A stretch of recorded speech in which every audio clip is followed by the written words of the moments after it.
अगर आपके पौधे सर्दियों में स्लो हो जाते हैं, उसके पत्ते पीले पड़ जाते हैं या फूल नहीं आते या फ्रूटिंग रुक जाती है या बहुत आहिस्ता फ्रूटिंग होती है या ना होने के बराबर फ्रूटिंग होती है, तो आज की वीडियो आपके लिए एक गेम चेंजर होगी। आज मैं आपको सिखाऊंगा कि सरसों की खली को हम लोग किस तरह इस्तेमाल कर सकते हैं। गुड़ का इस्तेमाल किस तरह होता है, नया गुड़ क्यों नहीं इस्तेमाल करना, पुराना गुड़ हम लोग क्यों इस्तेमाल करते हैं और ये फर्टिलाइज़र सर्दियों में क्यों बहुत ज़रूरी है। तो ये तमाम मालूमात जानने के लिए वीडियो को एंड तक देखें, वरना आप बहुत सी गलतियां कर सकते हैं। अस्सलाम वालेकुम दोस्तों, कैसे हैं आप लोग। मैं आप सब लोगों को आसान गार्डनिंग में खुशामदीद कहता हूं। यहाँ हम गार्डनिंग को सस्ता, ऑर्गेनिक और आसान बनाते हैं। आज के फर्टिलाइज़र भी ऐसा ही है, जो केमिकल खाद का अल्टरनेट भी है, मिट्टी को ज़िंदा भी करता है और सर्दियों में पौधों को बूस्ट देता है। तो चलें वीडियो का आगाज़ करते हैं। बात करते हैं सरसों की खली की। सरसों की खली असल में वो चीज़ है जो सरसों का तेल निकालने के बाद जो बचती है ना, ये देखें, अगर आप ये मेरे हाथ में देखें, ये देखें, ये तेल निकाल लिया हुआ है और ये बाकी इस तरह की ये छोटे छोटे पीसीज बने हुए हैं, ये निकलती है जी।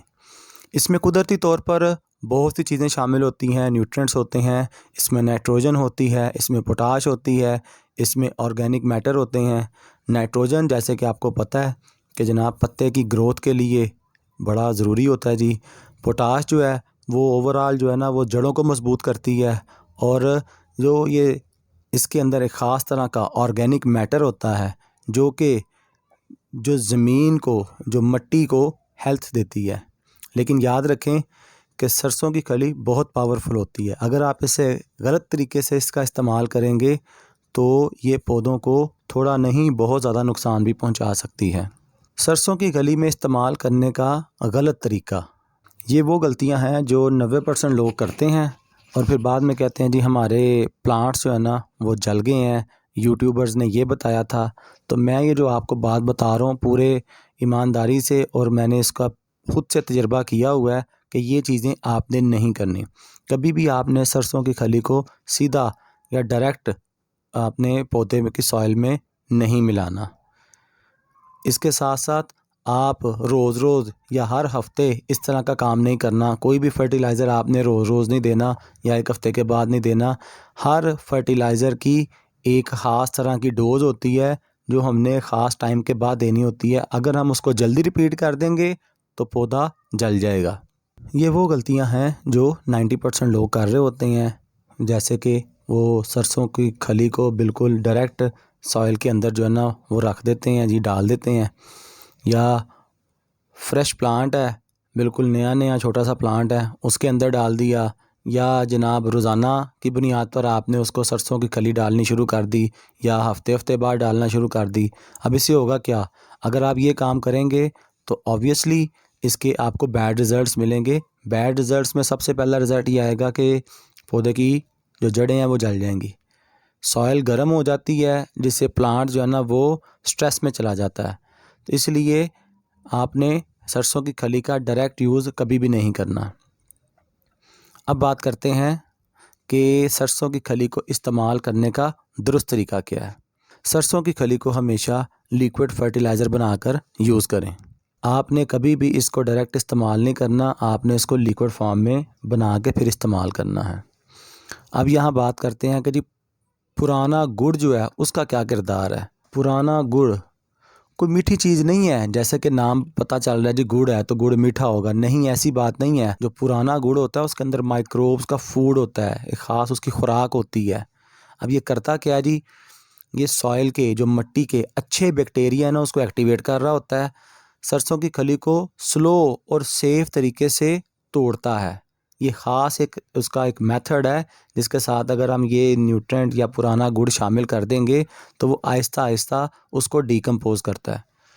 न्यूट्रिएंट्स जो है ना वो प्लांट को फ्रेंडली बनाता है। मतलब आप कह सकते हैं कि जी गुड़ जो है ना वो एक एक्सीलेटर का काम कर रहा होता है और जो सरसों की खली है ना वो एक फ्यूल का काम कर रहा होता है, और दोनों मिलकर एक परफेक्ट फर्टिलाइज़र बना देते हैं।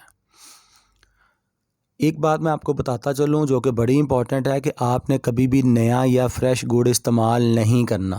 याद रखें कि जैसे ही आप नया गुड़ इस्तेमाल करेंगे तो वो सॉइल में फंगस और बैक्टीरिया, जो बैड बैक्टीरिया है, उसको बढ़ा देगा। रूट्स के पास स्मेल और हीट पैदा करता है ये जो नया गुड़ होता है, और प्लांट्स बहुत ज़्यादा स्ट्रेस में चला जाता है। इसलिए याद रखिएगा कि आपने हमेशा पुराना गुड़ लेना है, सूखा हुआ गुड़ लेना है, देसी गुड़ लेना है, जिसके अंदर किसी तरह की मिलावट शामिल ना हो। तो चलें अब बनाते हैं जी अपना फर्टिलाइज़र। तो ये मेरे पास अगर आप देखें तो ये सरसों की खली पड़ी हुई है, और ये मेरे पास पुराना गुड़ है, और साथ आपको पानी चाहिए होगा, एक स्ट्रेनर चाहिए होगा। ये देखें मेरे पास एक स्ट्रेनर है। बर्तन आप 2-3 तरह के ले सकते हैं और ये इस्तेमाल करते हैं। ये देखें जी, अब इसको बनाना कैसे है, बनाने का तरीक़ेकार क्या है जी।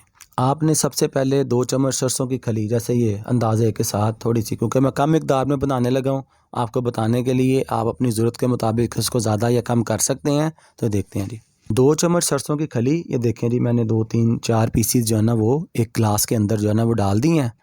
और उसके बाद थोड़ा सा 1 चम्मच पिसा हुआ, पीस लें या वैसे ही 1 चम्मच के करीब पुराना गुड़।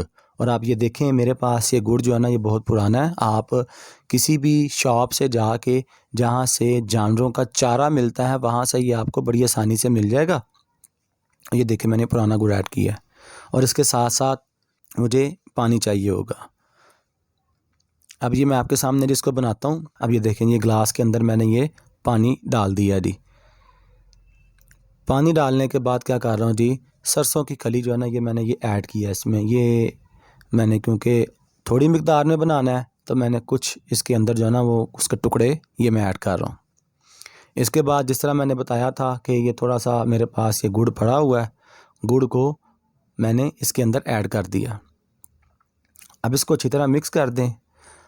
अब अगेन एक और गलती लोग करते हैं कि भाई अभी इसको फौरी तौर पर आपने अपने प्लांट को नहीं दे देना। आपने इसको कम से कम 24 घंटे के लिए खुली जगह पर या किसी भी ऐसी जगह पर जहाँ पर हवा आ रही हो वहाँ पर रख देना। आप इसको घर की छत पर रख सकते हैं, वहाँ पर छोड़ दें।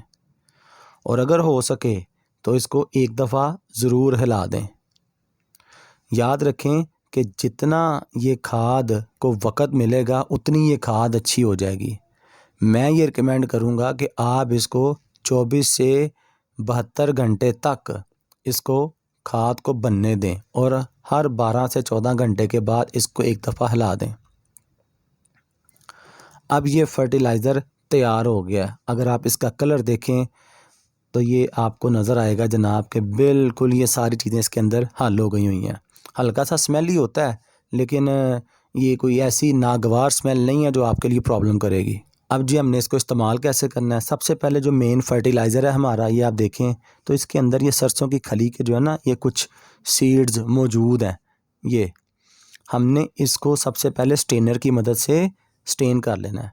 तो ये देखें जी मैं आपके सामने ये स्ट्रेन किया है, और ये मैंने ऑलरेडी स्ट्रेन करके रखा हुआ था। तो ये रिज़ल्ट मेरे पास ये सामने आया है। इसका कलर देखें। अब अगेन आपने इसको डायरेक्ट इस्तेमाल नहीं करना, आपने इसका इस्तेमाल डाइल्यूट करके करना है। इसके अंदर पहले पानी डालना है। फिर आप ये कह सकते हैं कि अगर आपके पास ये 1 लीटर का फर्टिलाइज़र बना हुआ है तो आपने कम से कम इसमें 10 लीटर पानी ऐड करना है। अब जनाब आप इसको आसानी के साथ कर सकते हैं। अगर आपने थोड़ी क्वांटिटी में बनाया है तो उस हिसाब से आप उसमें पानी ऐड कर सकते हैं। अब याद रखें कि आपने इसको हर 10 से 15 दिन के बाद देना है। सुबह दे सकते हैं, शाम को दे सकते हैं, कोई ऐसी बात नहीं है, लेकिन कम से कम दौरानिया 2 हफ्ते का होना चाहिए। और आपने इसको पौधे के पत्तों पर नहीं डालना, आपने सिर्फ इसको सॉइल में डालना है। अब ये सारा काम करने से फ़ायदा क्या होगा, ये फर्टिलाइज़र बेहतरीन काम करता है टमाटर के पौधे में, मिर्च के पौधे में, पालक में, मटर में, फूलों के लिए, सब्जियों के लिए। गर्ज ये कि आपके घर में जितने प्लांट्स हैं आप उनको दे सकते हैं, और आपको रिज़ल्ट्स, ये शदीद सर्दियों में रिज़ल्ट्स आपको बताएंगे कि वाकई शानदार रिज़ल्ट्स हैं। सर्दियों में ये फर्टिलाइज़र क्यों देना है, क्योंकि ये फर्टिलाइज़र बहुत गर्म होता है। अगर गर्मियों में देंगे तो पौधे जल जाएंगे। वो भी दे सकते हैं, लेकिन उसके लिए डाइल्यूशन ज़्यादा कर देते हैं हम लोग। सर्दियों में फर्टिलाइज़र देने की मेन वजह यह है कि सर्दियों में सरसों की खली और पुराना गुड़ जो है ना वो क्या करता है जी, सॉइल को एक्टिव भी कर देता है, उसकी रूट्स को एनर्जी देता है और ग्रोथ को रीस्टार्ट कर देता है। आप एक दफ़ा फर्टिलाइज़र दें, आपको पता चलेगा कि जनाब जैसे ही आप फर्टिलाइज़र देंगे 10 से 15 दिन के बाद जो लीव्स हैं, पत्ते हैं पौधे के, वो गहरे ग्रीन हो जाएंगे, फूल ज़्यादा और स्ट्रॉन्ग हो जाएंगे। आपका फ्रूट जो है वो इम्प्रूव हो जाएगा। अगर छोटा फ्रूट आ रहा है तो वो मैच्योर रहेगा, झड़ेगा नहीं फ्रूट। इसके साथ साथ मिट्टी सॉफ्ट हो जाएगी और वो ज़िंदा रहती है। मिट्टी की पहचान ही यही है कि सॉफ्ट हो। अगर मिट्टी हार्ड हो जाती है तो वहाँ पर जड़ें ग्रो नहीं कर सकती। और जनाब एक और बात कि केमिकल फर्टिलाइज़र की आपको ज़रूरत ही ख़त्म हो जाती है। किसी तरह का केमिकल फर्टिलाइज़र आपको इस्तेमाल करना पड़ता ही नहीं है। तो अगर आप चाहते हैं सस्ती, सेफ़ और इफ़ेक्टिव गार्डनिंग, तो आसान गार्डनिंग को सब्सक्राइब करें। कमेंट में लिखें आप किस पौधे पर इस फर्टिलाइज़र को इस्तेमाल करेंगे।